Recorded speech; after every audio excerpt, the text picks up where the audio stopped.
తెలుగువారి ఆత్మగౌరవంగా భావించే విశాఖపట్నం స్టీల్ ప్లాంట్కి 11,440 కోట్లు ఇచ్చారు. ఇప్పుడు ఆ స్టీల్ ప్లాంట్ని రివైవ్ చేసే పరిస్థితికి వచ్చాం. కేంద్రంలో సెంట్రలీ స్పాన్సర్ స్కీమ్స్ అన్నీ కూడా డైవర్ట్ చేసి 90 స్కీమ్స్ రివైవ్ చేశాం. ఈరోజు జీరామ్జీ కింద 7,700 కోట్ల రూపాయలు వచ్చే పరిస్థితికి వచ్చింది. జల్ జీవన్ మిషన్ కింద 28,000 కోట్ల రూపాయలు తెచ్చుకోగలిగాం. రాయలసీమని హార్టికల్చర్ హబ్గా తయారు చేయడానికి 1,00,000 కోట్ల రూపాయలు పెట్టుబడులు పెడతాం. ఇందులో 40,000 కోట్ల రూపాయలు కేంద్ర సహకారంతో రుణం తెచ్చుకుంటున్నాం. కొంత గ్రాంట్ ఇచ్చారు. 60,000 కోట్ల రూపాయలు ప్రైవేటు పెట్టుబడులు వస్తాయి. ప్రపంచానికి ఒక గ్లోబల్ హబ్గా రాయలసీమ హార్టికల్చర్లో తయారవుతుంది. ఇవన్నీ కూడా ఒక ఎత్తు అయితే వారి మైండ్ ఎప్పుడు కూడా క్రియేటివ్గా పనిచేస్తుంది. చాలా సున్నితంగా ఆలోచిస్తారు, డీటెయిల్డ్గా ఆలోచిస్తారు. నేను పోయినప్పుడు ఒకటే చెప్పారు, మీరు హై ఇంట్రెస్ట్ రేట్లు ఉన్నాయి, ఇవి తగ్గించకపోతే చాలా ఇబ్బందులు వస్తాయని చెప్పి 12-13% రేట్ ఆఫ్ ఇంట్రెస్ట్ ఉంటే వారి సహకారంతో 8-9%కి తెచ్చాం. దీనివల్ల సంవత్సరానికి 1,538 కోట్ల రూపాయలు ఆదా చేశాం. అది పూర్తిగా సాధ్యమైందంటే నిర్మలా సీతారామన్ గారు చూపించినటువంటి చొరవ, వారిని మనస్ఫూర్తిగా అభినందిస్తున్నాను. ఈ సందర్భంగా మనం ఒక విషయం గుర్తుపెట్టుకోవాలి. ప్రపంచం మొత్తం జియో పొలిటికల్ సిచ్యువేషన్, దీనివల్ల యుద్ధాలు జరుగుతున్నాయి. ఇంకో పక్క వాతావరణ పరిస్థితులు తారుమారైపోయినాయి. వర్షాలు పడడం లేదు. పడిన వర్షాలు కూడా పడితే కుంభవృష్టి, లేకపోతే అనావృష్టితో బాధపడుతున్నాం.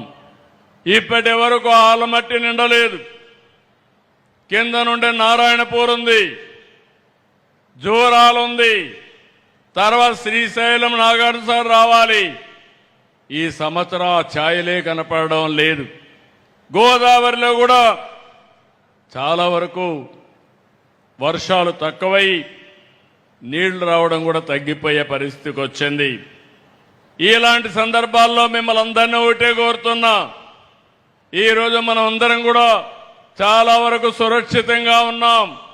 నేను ఎన్నోసార్లు చెప్పాను, ఈ దేశానికి నరేంద్ర మోడీ గారు ఒక సమర్థవంతమైన నాయకుడు, ప్రపంచం మెచ్చే ఏకైక నాయకుడు నరేంద్ర మోడీ గారు అని చెప్పి మరొక్కసారి ఈ మీటింగ్ లో మీకు విజ్ఞప్తి చేస్తున్నా.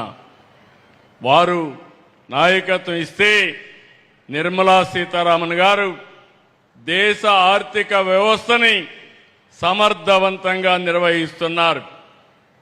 ఇలాంటి క్లిష్ట సమయంలో కూడా ఎక్కువ గ్రోత్ వచ్చే దేశం భారతదేశం. ఇన్ని సమస్యలున్నాయి. ఆ సమస్యల్ని అధిగమించడానికి అనునిత్యం కొత్త కొత్త ఇన్నోవేటివ్ ఐడియాస్తో ముందుకు తీసుకుపోయే పరిస్థితికి వచ్చారు. ఈరోజు ఇక్కడుండే ఆడబిడ్డలందరినీ ఒకటి కోరుతున్నాను. ఈరోజు నిర్మలా సీతారామన్ గారు ఒక ఆదర్శం, ఒక మహిళ ఆదర్శవంతంగా పనిచేస్తున్నారు. ఈరోజు దేశాన్ని సమర్థవంతంగా నడిపిస్తున్నారు.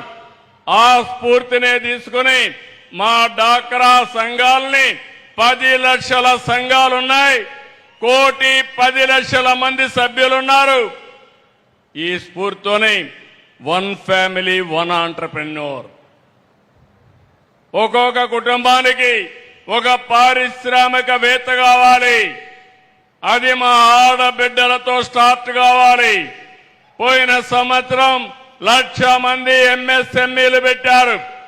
ఈ సంవత్సరం 5 లక్షల మంది ఎంఎస్ఎంఈలుగా తయారు చేసే బాధ్యత ఈ ప్రభుత్వం తీసుకుంటుంది.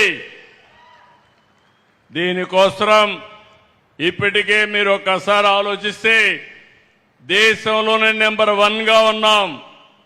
పోయిన సంవత్సరం మీరు చూస్తే 1,50,000 మంది టార్గెట్ పెట్టుకుని 99% ఇచ్చాం. దేశంలో ఎక్కువగా డబ్బులు తీసుకున్న రాష్ట్రం ఆంధ్రప్రదేశ్ రాష్ట్రం. మా ఆడబిడ్డల్లో నీతి ఉంది, నిజాయితీ ఉంది. ఎవరైనా అప్పు తీసుకుంటే 99.9% తిరిగి కట్టేసే పరిస్థితికి వచ్చారు. ఈ సంవత్సరం 1,67,000 మందికి రుణాల కోసం ప్లాన్ చేస్తున్నాం. ఇది కూడా సాధ్యం అవుతుందని చెప్పి కూడా నేను మీకు తెలియజేస్తున్నా. ఇప్పుడే ఎంపీ గారు కోరారు, ప్రతి ఒక్క మండలానికి ఆడబిడ్డలకి డాక్రా సంఘాలకి సోలార్ పార్కులు ఇమ్మని. తప్పకుండా ఇవ్వడానికి సిద్ధంగా ఉన్నాం. ముందుకు రావాల్సిందిగా మా ఆడబిడ్డల్ని డాక్రా సంఘాలను కోరుతున్నా. దీన్ని పూర్తిగా సపోర్ట్ చేయడానికి రతన్ టాటా ఇన్నోవేషన్ హబ్ తీసుకొచ్చాం. హబ్ అండ్ స్పోక్ మోడల్ పెట్టాం. అమరావతిలో మెయిన్ కేంద్రం పెట్టి అక్కడి నుంచి 5 జోన్స్ లో 5 ఆఫీసులు పెట్టి దీన్ని లాజికల్ గా తీసుకుపోవడానికి నా జీవితాశయం ప్రతి ఒక్క కుటుంబంలో ఒక్క పారిశ్రామికవేత్తన తీసుకురావాలని.